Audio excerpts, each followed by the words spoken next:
नमस्कार, मैं रोशनी समर्थ, राष्ट्रीय अंगूर अनुसंधान केंद्र यहाँ पे वरिष्ठ वैज्ञानिक हूँ। आज हम चर्चा करेंगे अंगूर में आनुवांशिक सुधार के बारे में। किसी भी तरीके की आनुवांशिक सुधार कार्यक्रमों की पहल होती है उनके जनन द्रव्य संग्रह से। जनन द्रव्य यानी क्या? जो होता है एक कलेक्शन या जो हम एकत्रित करते हैं विभिन्न प्रविष्टियां या किस्में जो विशेष लक्षणों के लिए माने जाते हैं। इन प्रविष्टियों को एकत्रित करने के लिए हमारा केंद्र विभिन्न प्रकार के प्रयत्न में जुटा हुआ है। जैसे देश विदेश से, जैसे हम यूएसडीए से भी लक्षण विशिष्ट प्रविष्टियों को इंपोर्ट करते हैं, पर हाँ, केवल ये अनुसंधान के लिए ही है। और दूसरा, देश में उपलब्ध जितने भी किस्में हैं उनको एकत्रित करना और उनका उपयोग ज़्यादा से ज़्यादा और बेहतर तरीके से कैसे किया जा सके उनमें प्रयत्न करना।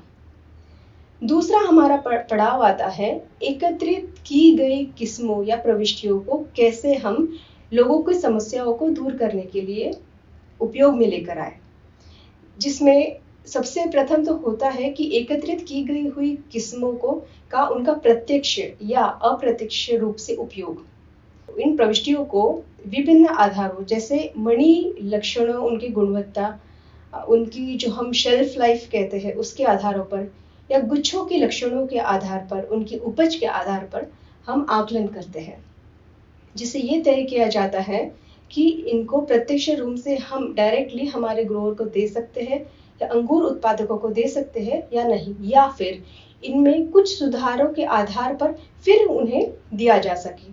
फिलहाल की परिस्थितियों को देखते हुए केंद्र ने कुछ विशेष लक्षणों को सूचीबद्ध किया है, जिनमें से सबसे पहले हमारा लक्षण विशिष्ट जो प्रजनन कार्यक्रम शुरू हुआ वह था हमारा रोग प्रबंधन के लिए या रोगों के सहनशीलता के लिए, प्रतिरोधकता के लिए, जिसमें डाउनी मिल्ड्यू हमारा पहला उद्देश्य था। यह कार्यक्रम करीबन 10 वर्ष पहले शुरू किया गया और उसके परिणाम स्वरूप आज की परिस्थिति में हमारे पास में 280 संकर उपलब्ध है जो क्षेत्र में प्रस्थापित है, और उनको डाउनी मिल्ड्यू रेजिस्टेंस के साथ ही विभिन्न मणि लक्षणों के लिए भी उनका आकलन किया जा रहा है। फिलहाल देखा जाए तो उन जो स्क्रीनिंग है या आकलन के आधार पर 20 से ज़्यादा डाउनी मिल्ड्यू प्रतिरोधक प्रविष्टियां हमारे पास है। डाउनी मिल्ड्यू प्रतिरोधकता के साथ में उनमें अच्छे मणि लक्षण होने भी आवश्यक है। इसीलिए हम मणि लक्षणों को भी ध्यान में रखते हुए इनका आकलन कर रहे हैं। इसी आकलन के परिणाम स्वरूप पिछले वर्ष हमारे केंद्र ने 2 किस्में या 2 संकरों को आइडेंटिफाई किया या उनकी पहचान की गई, जिनमें से पहली थी मांजरी मंजुला जो ताजे खाने उपयोग में लाई जा सकती है, और दूसरी थी मांजरी मधुरा जो ताजे खाने और साथ ही उसमें किशमिश बनाने की भी विशिष्टता है। इस तरह ये डाउनी मिल्ड्यू प्रतिरोधकता का कार्यक्रम हमारा आगे बढ़ा। फिर दूसरी चुनौती या दूसरी सूचीबद्ध हमारी गुणवत्ता जिसमें सुधारण कार्यक्रम आवश्यक था वह था प्राकृतिक रूप से ढीले गुच्छे और बड़े आकार के मणि। साधारणतः अंगूर में जो विकास नियामकों का उपयोग किया जाता है वो ढीले गुच्छे और बड़ी मणि बनाने के लिए किया जाता है, खास करके जब हम ताजे अंगूरों के संदर्भ में ये बात कह रही हूँ। परंतु यह जानना आवश्यक है कि प्रत्येक किस्मों या संकरों की जो ज़रूरत है इन रेगुलेटर्स या नियामकों के लिए वह अलग अलग है। उनकी ज़रूरत से ज़्यादा इनके उपयोग से उनके मणि के गुणों या ओवरऑल उनकी क्वालिटी में भी उनका नेगेटिव इम्पैक्ट देखा जाता है, जिसके वजह से इनका डोमेस्टिक मार्केट तो साथ ही दूर बाजार में भी पहुंचना मुश्किल हो जाता है। और साथ ही जैसे गुणवत्ता कम होती है उनकी प्रति इकाई मूल्य भी कम होती है। इन्हीं समस्याओं को ध्यान में रखते हुए केंद्र ने एक प्रजनन कार्यक्रम शुरू किया जिसमें हमें नेचुरली लूज बंचेस या प्राकृतिक रूप से ढीले गुच्छे और बड़े मनी आकार इनको ध्यान में रख के लिया गया। इसके लिए हमने रेड ग्लोब करके एक पैतृक संपत्ति का मुख्यतः उपयोग में लेकर आए और इस प्रजनन कार्य के परिणाम स्वरूप आज हमारे पास 80 से ज्यादा संकर उपलब्ध है। परंतु यह यात्रा इतनी आसान भी नहीं थी क्योंकि रेड ग्लोब में से उनके संकर बनाना, उनका विकसन इतना आसान नहीं था क्योंकि उनके बीज अंकुरण में हमें कुछ समस्याएं, कुछ बाधाएं भी आई, जिसके लिए हमें विशिष्ट तकनीक जैसे एम्ब्रियो रेस्क्यू या भ्रूण बचाव तकनीक का भी उपयोग हम लोग किए। आज की परिस्थिति में ये जो प्रविष्टियां हमारे या संकरण जो हमने बनाए हैं ये क्षेत्र में हमने प्रस्थापित किए हैं, परंतु आज की स्थिति में इनके फलन के बाद इनके मणि गुणवत्ता को आकलन करना अभी बाकी है जो प्रगति पर है।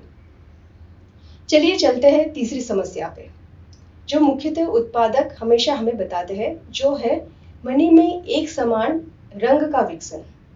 भौगोलिक परिस्थितियों को देखते हुए जैसे हमारे यहाँ पे अंगूर उत्पादन गर्म जलवायु में लिया जाता है, ऐसी परिस्थितियों में खास करके रंगीन किस्मों में एक समान रंग विकास में बाधा आती है या जो रंग विकसित होता है तो वो उपभोक्ता जो है उनके अनुसार नहीं होता, जिसकी वजह से इनकी प्रति इकाई मूल्य भी घट जाती है। इस तरह तीसरा प्रजनन कार्य शुरू हुआ जिसमें एक समान रंग विकसन हमारा उद्देश्य था और यह अभी प्रारंभिक स्तर पे है।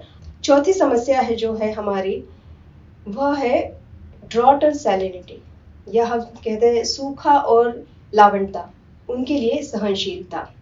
इन समस्याओं को ध्यान में रखते हुए विभिन्न मूल वृंतों को उपयोग में लाकर उनमें आनुवंशिक सुधार करने का प्रयत्न किया जा रहा है, परंतु हाइब्रिडाइजेशन या संकरण के प्रक्रिया में भी ब्रीडर्स को इसमें कुछ समस्याएं आती है।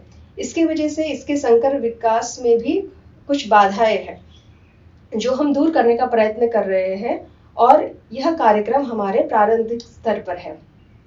इस प्रकार इन कार्यक्रमों के माध्यम से हम प्रयत्न कर रहे हैं मिल्ड्यू रेजिस्टेंस या मिल्ड्यू प्रतिरोधकता, प्राकृतिक रूप से ढीले और बड़े मनी का उत्पादन, जिसमें हम कम से कम पौधा विकास नियामकों का उपयोग करें, जिससे हमारी खाद्य सुरक्षा भी बढ़े।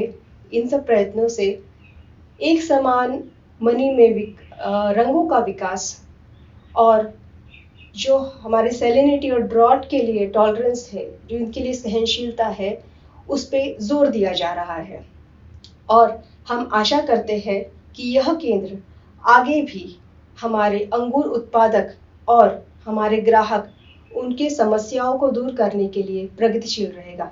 धन्यवाद।